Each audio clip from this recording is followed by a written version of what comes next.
Hello and welcome to Axel News. Today we will be talking about Hurricane Patricia and everything you need to know about it. First of all, Hurricane Patricia was a Category 5 hurricane with 200 miles per hour winds. Hurricane Patricia weakened to a Category 4 storm on Friday night with 130 miles per hour winds. It was still very dangerous. In 2005, Hurricane Katrina was a Category 3 with 125 miles per hour winds. We begin tonight with this monster hurricane, already historic in strength, Hurricane Patricia, on a collision course with Mexico. And part of the system combines with storms already hitting the U.S. at this hour. The view from space right now, and as I said, this is the strongest hurricane ever recorded in the Western Hemisphere.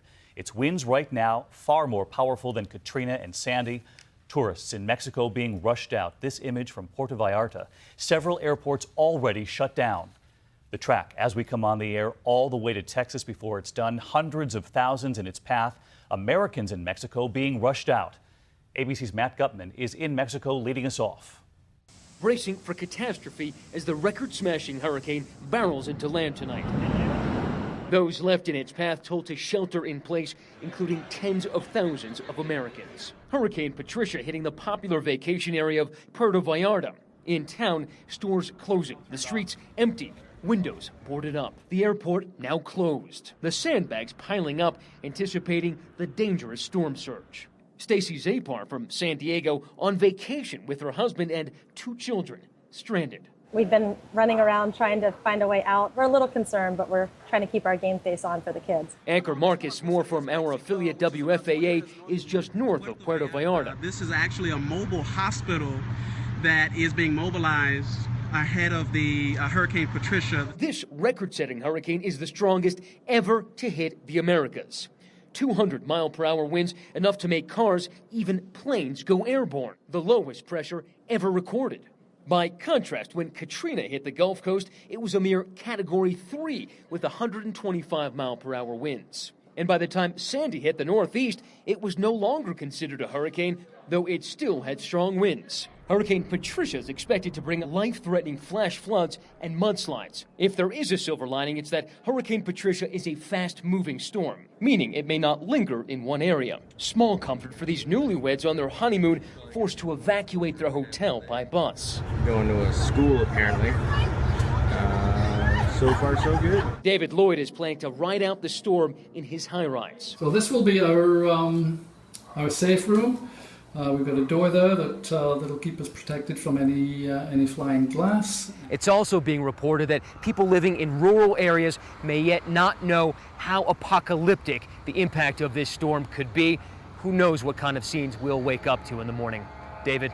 Matt Gutman leading us off from Mexico. Matt, thanks. And Rob Marciano also standing by for us tonight. As you can see, he's in Texas, where this is going to cause even more problems. And first, Rob, we want to show everyone at home this new NASA image tonight. Just look at the eye of the storm there. Have you seen anything like this? And what's the track of the hurricane tonight? Just an incredible storm. I have not seen anything like this. It's a record breaker, a small core, but where this core hits, it's going to do horrific damage. Let's take a look at the track. Expect it to make landfall here in the next couple of hours and then go well inland as a Category 3.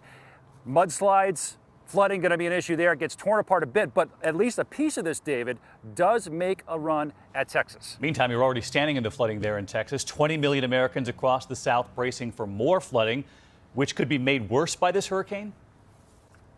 Absolutely, and it's been raining here really for the past 36 hours. Small creeks like this one have been blown up to big rivers, and the rain is far from over. It's already flooding big time right here. Tonight, the southern plains getting slammed by storm, with the Lone Star State bearing the brunt. Rain piling up quickly in Fort Worth, cars hitting water and slamming to a stop. You can't see anything out there. It's just like it's right at our window. It's flooding like crazy right now. Historic floods swamped Texas and Oklahoma back in May, killing 30 people. But in the last 3 months, the area has seen less than 3 inches of rain. Look how quickly Dallas has gone from drought to a flash flood.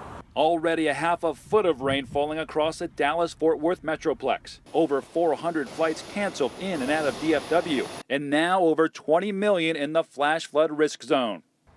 So let's get back to Rob now in Texas. Unfortunately, the folks in the South have to deal with this system before they can even worry about the hurricane. And what's the track of the system tonight? Well, it's going to couple with the moisture from Patricia here in the next 48 hours and bring a lot of rain, not just to Texas, but to Louisiana as well. Here's the future radar. We start to shift our focus from Dallas down to Houston. That's where the heaviest stuff will be here in the next 36 to 48 hours. Flash flood watches have been expanded into Louisiana and Oklahoma. Could see 6 to 10, maybe 12 inches of rainfall with this system by the time we're done with this weekend, David. A very dangerous few days ahead. Rob Marciano in Texas for us and our team in Mexico.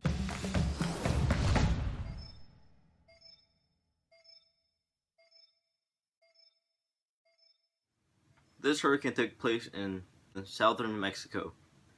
This hurricane is important because it was a Category 5 hurricane, and it was the strongest hurricane ever recorded. This hurricane formed on October 20th, 2015, and ended on October 24th, 2015. 0 people died.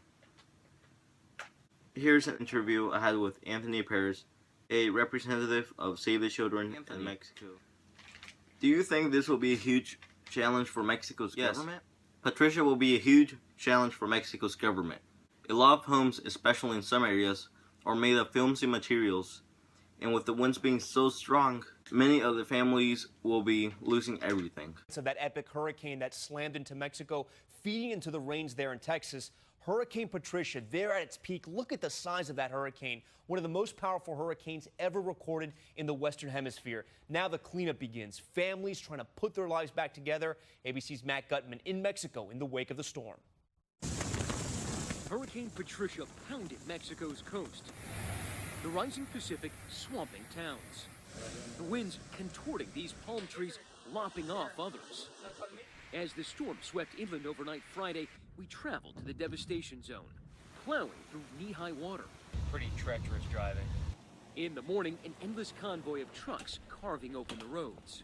They're cleaning up and digging out here now. The Pacific Ocean swallowed this entire town. The water was over my head. Still, the strongest storm ever recorded in the Western Hemisphere caused significantly less damage than anticipated. Mexican authorities reported not a single fatality, sliding right in between the port city of Manzanillo and the tourist mecca of Puerto Vallarta. Category 5 winds extending only 15 miles across. Plus, it zoomed across the landscape at 20 miles per hour. Too fast to damage solidly built believe structures. that people were well prepared, but some were not prepared enough. President Enrique Pena Nieto in a tweet said, "Hurricane Patricia is on the coast of Mexico. Don't go outside. Protect yourselves and follow instructions from the Civil Protection. I am thinking of you all." Here is an interview of a couple who were in Mexico during the hurricane. We arrived in Puerto Vallarta last Saturday. Beautiful skies, everything was great. Yesterday out at the pool, in the afternoon it was beautiful. Then the skies got a little bit darker. We heard some lightning. We were told that a hurricane was coming, but not to worry that it was only a level 1. At that point, it progressively got worse. It went from a 1 to a 2 to a 3. Now it's upgraded to a 5. That's how it started. The hotel said there wasn't much concern at the time because of the hurricane, and they've had it before, and they said we should be fine and not to worry. Like we said, we were at the pool, we went to dinner. The managers at dinner, we asked them, should we be concerned? And we saw that it had risen to a Category 4. He said everything should be fine, not to worry. And we went out after dinner and got back to the hotel, and people were trying to get out of town at that time, and we heard the airports were being closed at noon today. No flights were going to be out, so we had no choice but to ride it out. At around about 9 o'clock this morning, we got a phone call from the hotel saying mandatory evacuation. Everyone needed to be in the lobby within 30 minutes to check out and get us on buses. If we didn't get down there by 10 o'clock this morning, we were going to be not able to get out of there. We are traveling through, we just got through the town of Puerto Vallarta, and we are on the way to Guadalajara on a bus full of people from our hotel. They had 4 buses at our hotel, and some of them are going to hotels in Guadalajara, and some are going to airport. But we're not sure exactly which. I think we might be going to the airport. but we're unsure. But we're completely unsure, yes. We're just relieved that we're going to be out of Puerto Vallarta, that area. We get to Guadalajara. If we have to stay a couple days there, that'll be okay. Concerns are for all the people that are stuck back in Puerto Vallarta, though, because it's bad. And you see the people on the road as we're driving through, and traffic's starting to slow down. We're stopping. We're seeing a lot of emergency vehicles coming by. Traffic's getting progressively worse. Almost every other vehicle that goes by has lights on, and they're boarding up. There's lots of trucks going by with like boards and sandbags, and a lot of the buildings in Puerto Vallarta were boarded up already. A piece of this, David, does make a run at Texas. Meantime, you're already standing into flooding there in Texas. 20 million Americans across the South bracing for more flooding, which could be made worse by this hurricane. Absolutely, and it's been raining here really for the past 36 hours. Small creeks like this one have been blown up to big rivers, and the rain is far from over. It's already flooding big time right here. Tonight, the southern plains getting slammed by storm, with the Lone Star State bearing the brunt. Rain piling up quickly in Fort Worth, cars hitting water and slamming to a stop. You can't see anything out there. It's just like it's right at our window. It's flooding like crazy right now. Historic floods swamped Texas and Oklahoma back in May, killing 30 people. But in the last 3 months, the area has seen less than 3 inches of rain. Look how quickly Dallas has gone from drought to a flash flood. Already a half a foot of rain falling across the Dallas-Fort Worth Metroplex. Over 400 flights canceled in and out of DFW. And now over 20 million in the flash flood risk zone. So let's get back to Rob now in Texas. Unfortunately, the folks in the South have to deal with this system before they can even worry about the hurricane. And what's the track of the system tonight? Well, it's going to couple with the moisture from Patricia here in the next 48 hours and bring a lot of rain, not just to Texas.